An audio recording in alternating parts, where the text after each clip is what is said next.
நாட்டு மக்களின் தேவையை பூர்த்தி செய்யும் அளவு அரிசி கையிருப்பு இருப்பதாக விவசாயம் சார்ந்த தொல்லியல் துணை அமைச்சர் டாக்டர் வீரா முகமது ஜோஹாரி பாஹரும் உத்தரவாதம் அளித்துள்ளார்.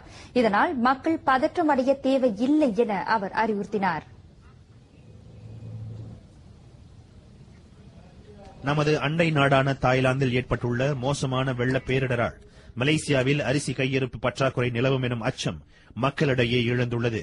இதனால் மக்கள் அதிகமாக அரிசியை வாங்க தொடங்கியிருப்பதை அவர் சுட்டிக்காட்டினார். தற்போது கிளாந்தான் மற்றும் திரங்கானு மாநிலங்களில் நெல் சாகுபடி நடந்து வருவதுடன் கிடாஹ் பர்லிஸில் நெல் பயிரிட்டு வேலை தொடங்கியுள்ளதாக அவர் கூறினார். மாடா எனப்படும் மூடா விவசாய மேம்பாட்டு வாரிய பகுதிகளில் நெல் பயிரிடு சுமூகமாக மேற்கொள்ளப்படுவதை உறுதி செய்வதற்கு மழை நீர் கையிருப்பை தொடர்ந்து கண்காணிக்குமாறு கால்வாய் நீர் பாசனத்துறையிடம் உத்தரவிடப்பட்டுள்ளதாக அவர் கூறினார். அதோடு அதற்கான தயார் நிலையில் சமூக நலத்துறை, தேசிய பாதுகாப்பு மன்றமும் ஈடுபட்டு வருகிறது. முன்னதாக அவர் கிடாஹ் ஜித்ராவில் நடைபெற்ற மாநில அளவிலான உலக சிறார் தின நிகழ்ச்சியை தொடக்கி வைத்தார். பல்லின மக்களின் விழா காலங்களுக்கு பிரசித்தி பெற்ற இந்நாட்டில் தற்போது தீபாவளி பண்டிகை களை கட்டியுள்ளது. இந்தியர்கள் தீபாவளியை கொண்டாட தயாராகிக் கொண்டிருக்கும் வேளையில் அவர்களோடு இணைந்து பல்லின மக்களும் பண்டிகை குதூகலத்தில் திளைத்திருக்கின்றனர். அதற்கு மேலும் சிறப்பு சேர்க்கும் வகையில் பிரதமர் doctor Sri Najib Tun Razak இன்னும் ஒரு மணி நேரத்தில் தலைநகர் லபு அம்பாங்கிற்கு வருகை புரிந்து அங்குள்ளவர்களோடு சேர்ந்து பண்டிகையை வரவேற்கவிருக்கிறார். இந்தோனேசிய வீட்டு பணிப்பெண் விவகாரம் தொடர்பில் மலேசியாவும் இந்தோனேசியாவும் அடுத்த மாதம் பாலியில் கலந்துரையாடல் ஒன்றை மேற்கொள்ளவிருக்கின்றன.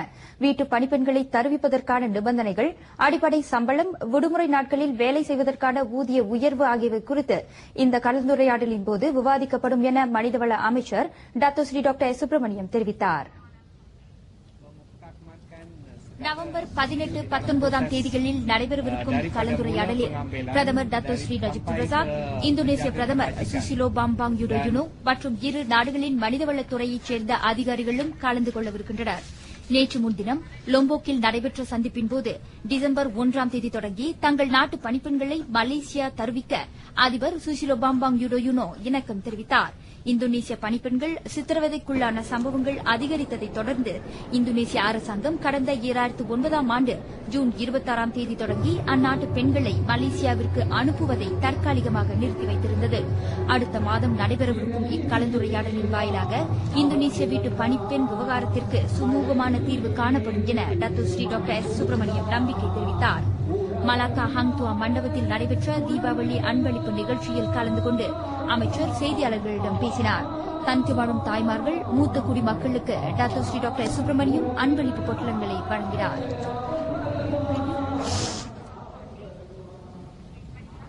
ஸ்லாங்கூர் கொலகுபு பாரு கிங்மிங் சீன பள்ளியில் ஏற்பாடு செய்யப்பட்ட தீபாவளி அன்பளிப்பு வழங்கும் நிகழ்ச்சியில் மாய்கா தலைவர் டாக்டர் ஜி பழனிவேல் வறிய நிலையில் வாடும் சுமார் 1000 பேருக்கு தீபாவளி அன்பளிப்புகளை வழங்கினார்.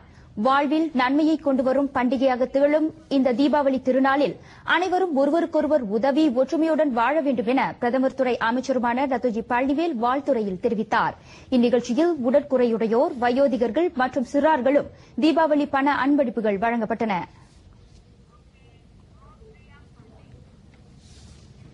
தீபத் திருநாளை முன்னிட்டு தலைநகர் செந்தூரில் உள்ள வசதி குறைந்த மக்களுக்கு தீபாவளி அன்பளிப்புகள் வழங்கப்பட்டன.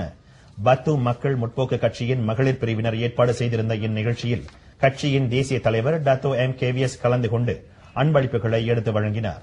செந்தூல் பசார், பத்து சுற்று வட்டாரத்தைச் சேர்ந்த வசதி குறைந்த மக்கள், முதியவர்கள், பேறு குறைந்தவர்கள் என 100க்கும் அதிகமானோர் அன்பளிப்புகளை பெற்றுக் கொண்டனர். இதே நிகழ்ச்சியில் சிறு தொழிலில் ஈடுபட்டுள்ள தனித்து வாழும் தாய்மார்கள் சிலருக்கு டாக்டர் KVS தையல் இயந்திரங்களையும் கரும்பு அரைக்கும் இயந்திரங்களையும் வழங்கினார். பூச்சோங் வட்டாரத்தைச் சேர்ந்த வறிய நிலை குடும்பங்களில் உள்ள முதியோர்களை வரும் தீபாவளி திருநாளில் மகிழ்ச்சிப்படுத்தும் நோக்கத்தில் கின்ராரா தமிழ் பள்ளி வாரிய தலைவர் ஜேசன் ராஜேந்திரன் தீபாவளி அன்பளிப்பு வழங்கும் நிகழ்ச்சியை நேற்று நடத்தினார். இந்நிகழ்ச்சியில் சிறப்பு பிரமுகர்களாக டத்தின் ஸ்ரீ இந்திராணி சாமிவேலுவும் ஸ்லாங்கோர் மாநில போலீஸ் துணைத் தலைவர் டாக்டர் A தேவிகனும் கலந்து சிறப்பித்தனர்.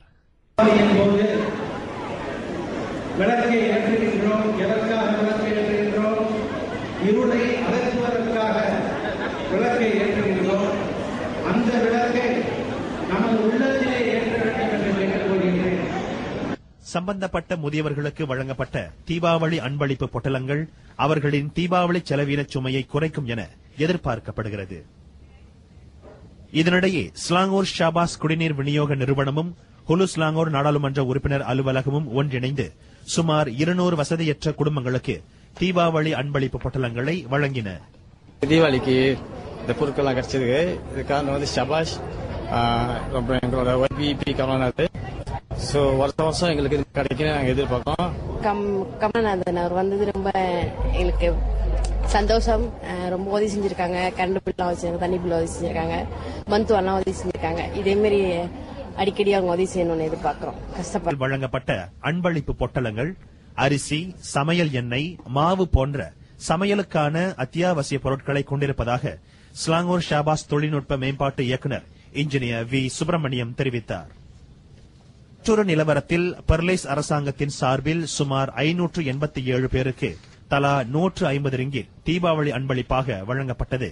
தனித்து வாழும் தாய்மார்கள், மாற்றுத்திறனாளிகள், ஆதரவற்ற குழந்தைகள், முதியோர்கள் ஆகியோர் அந்த பண அன்பளிப்பை மாநில மந்திரி பசார் டத்தோஸ்ரீ டாக்டர் மாட் ஈசா சாபுவிடமிருந்து பெற்றனர்.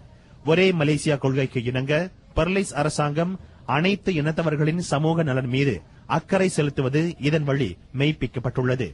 இந்த அன்பளிப்பு பணத்தை வழங்க 88,000 ரிங்கிட்டை அம்மாநில அரசாங்கம் ஒதுக்கியது. தாய்லாந்தில் வெள்ளம் முழுமையாக வடிய குறைந்தது 1 மாதமாகும் என அந்நாட்டு பிரதமர் இங்லக் ஷினவாட் கூறியுள்ளார். வெள்ளம் வடியும் என எதிர்பார்க்கப்படும் அதே வேளையில் எந்நேரத்திலும் எது வேண்டுமானாலும் நிகழலாம் என்பதால் மக்கள் முன்னெச்சரிக்கையுடன் இருக்குமாறு அறிவுறுத்தப்பட்டுள்ளனர். வரலாறு காணாத அளவுக்கு தாய்லாந்தில் ஏற்பட்டுள்ள வெள்ளத்தில் இதுவரை 356 பேர் மரணமடைந்துள்ளனர். எந்த நேரத்திலும் தலைநகர் பாங்காக்கில் வெள்ளம் ஏற்படலாம் என இங்லோக் ஷினவாட் எச்சரித்துள்ளார். வெள்ளம் முழுமையாக வடிய வேண்டுமானால் வெள்ள நீர் வடக்கில் இருந்து பாங்காக் வழியாக செல்வதற்கு அணைக்கட்டுகளை திறந்துவிட வேண்டும். இல்லையேல் வெள்ளம் வற்றாமல் அந்தந்த பகுதிகளை அடைத்துக் கொண்டு மக்களுக்கு சிரமத்தை ஏற்படுத்தும். அதனால் வெள்ளத்தை கட்டுப்படுத்தும் அரசாங்கத்தின் முயற்சிக்கு ஒத்துழைப்பு கொடுத்து மக்கள் உயரமான பகுதிகளுக்கு மாறிச் செல்ல வேண்டும் என தாய்லாந்து பிரதமர் கேட்டுக் கொண்டுள்ளார். 3 மாதங்களாக பெய்து வரும் பருவ மழையை அடுத்து ஏற்பட்டுள்ள வெள்ளத்தில் 1 லட்சத்துக்கும் அதிகமானோர் வீடுகளை இழந்து தற்காலிக முகாம்களில் அடைக்கலம் நாடியுள்ளனர். லிபிய தலைவர் முஅம்மர் கடாஃபியின் மரணத்தில் மர்மம் நீட்டிக்கும் வேளையில் அவரது உடல் மீது சவப்பரிசோதனை மேற்கொள்ளப்படாது என மிஸ்ராட்டா ராணுவ அதிகாரிகள் தெரிவித்துள்ளனர். விரைவில் ரகசியமான இடத்தில் அவரது உடல் நல்லடக்கம் செய்யப்படும் எனவும் அவர் உறுதிப்படுத்தினார். ரத்தக்கரை படிந்த கடாஃபியின் உடல் மிஸ்ராத்தாவில் உள்ள வர்த்தக தளத்தில் கிடத்தி வைக்கப்பட்டது. கடாஃபி உடலின் இடது புற தலையிலும் மார்பிலும் வயிற்றிலும் துப்பாக்கி தோட்டா பாய்ந்ததற்கான அடையாளங்கள் காணப்படுகின்றன. 42 ஆண்டுகளாக இரும்பு கரம் கொண்டு மக்களை ஒடுக்கி வந்த கடாஃபியின் உடலை காண நூற்றுக்கணக்கான மக்கள் வர்த்தக தளத்தின் வெளியே வரிசையில் நின்றனர். நேட்டோ படைக்கும் லிபிய அரசாங்க ஆதரவாளர்களுக்கும் இடையே நேற்று முன்தினம் நிகழ்ந்த துப்பாக்கிச் சூட்டு தாக்குதலில் கடாஃபி கைது செய்யப்பட்டார். எனினும் அதன் பின்னர் அவர் எவ்வாறு சுட்டுக் கொல்லப்பட்டார் என்பது தொடர்பில் பெரும் கேள்வி எழுந்துள்ளது. இதனிடையே கடாஃபியின் உடலை எப்போது எங்கே நல்லடக்கம் செய்வது என்பது குறித்தும் விவாதிக்கப்பட்டு வருவதாக லிபிய தகவல் அமைச்சர் மாமோட் ஷாமாம் தெரிவித்தார். இருப்பினும் கடாஃபியின் உடல் நல்லடக்கம் செய்யப்படும் இடம் ரகசியமாக வைக்கப்படும். இதற்கிடையில் தமது நெடுங்கால ஆட்சியின் போது கடல் கடந்து 20,000 கோடி ஈரோ பெருமானமுள்ள முதலீட்டை கடாஃபி செய்துள்ளதாக லாஸ் ஏஞ்சல்ஸ் டைம்ஸ் நாளிதழ் செய்தி வெளியிட்டுள்ளது. கடாஃபி இறப்பதற்கு முன்னர் லிபிய அரசாங்கத்துக்கு சொந்தமான வங்கிக் கணக்கில் 3,700 கோடி ரிங்கிட் பணமும் அமெரிக்காவில் அவர் செய்திருந்த முதலீடுகளும் கண்டுபிடிக்கப்பட்டன. எனினும் அந்த பணத்தை கடாஃபியும் அவரது குடும்ப உறுப்பினர்களும் கையாடல் செய்து விடாமல் இருப்பதை உறுதி செய்ய அவை உடனடியாக முடக்கப்பட்டதாகவும் லாஸ் ஏஞ்சல்ஸ் டைம்ஸ் நாளிதழ் தெரிவித்தது. பிரான்ஸ், இத்தாலி, இங்கிலாந்து, ஜெர்மனி உட்பட உலகின் பல்வேறு நாடுகளில் 10,000 கோடி பெருமானமுள்ள பணத்தை கடாஃபி முதலீடு செய்து வைத்திருந்ததும் கண்டுபிடிக்கப்பட்டுள்ளது. எனினும் அந்த முதலீடுகள் அனைத்தும் லிபிய மத்திய வங்கி, லிபிய முதலீட்டுக் கழகம், லிபிய பன்னாட்டு வங்கி உட்பட அரசாங்க நிறுவனங்களின் பெயர்களில் செய்யப்பட்டுள்ளதும் அம்பலமாகியுள்ளது. அனைத்து அரசாங்க மருத்துவமனைகளிலும் கிளினிக்குகளிலும் நோயாளிகளுக்கு வழங்கப்படும் சிகிச்சைகளுக்கான செலவினங்கள் குறித்த துல்லியமான அறிக்கை அடுத்த ஆண்டு முதல் வெளியிடப்படும் என சுகாதார அமைச்சர் டத்தோஸ்ரீ லியோடோங்லாய் தெரிவித்தார். கத்தார் கிளாசிக் ஸ்குவாஷ் போட்டி டோஹாவில் நடைபெற்ற அதன் இறுதிச் சுற்றில் தேசிய வீராங்கனை டத்தோ டிகோல் டேவிட் மெடலின் பெரியை நேர் செட்களில் வீழ்த்தி 5வது முறையாக கத்தார் கிளாசிக் விருதை தற்காத்தார். முதல் செட் ஆட்டத்தில் நிக்கோல் 4ஆம் நிலை ஆட்டக்காரரான பெரியை 10 நிமிடங்களில் 8-2 என்ற புள்ளிகளில் வீழ்த்தினார். 2வது செட் ஆட்டத்தில் நிக்கோலுக்கு நிகராக புள்ளிகளை குவித்த பெரி நிக்கோலின் வேகத்திற்கு ஈடுகொடுக்க முடியாமல் 11-7 என்ற புள்ளிகளில் தோல்வி கண்டார். 3வது செட் ஆட்டத்தில் நிக்கோல் விறுவிறுப்பான ஆட்டத்தை வழங்கி பெரியை 11-3 என்ற புள்ளிகளில் வீழ்த்தி 5வது முறையாக விருதை வெற்றி கொண்டார். ஆண்களுக்கான பிரிவில் பிரான்சின் கிரிகரி கோசியர் பிரிட்டனின் ஜேம்ஸ் வில்ஸ்ட்ரோப்பை வீழ்த்தினார்.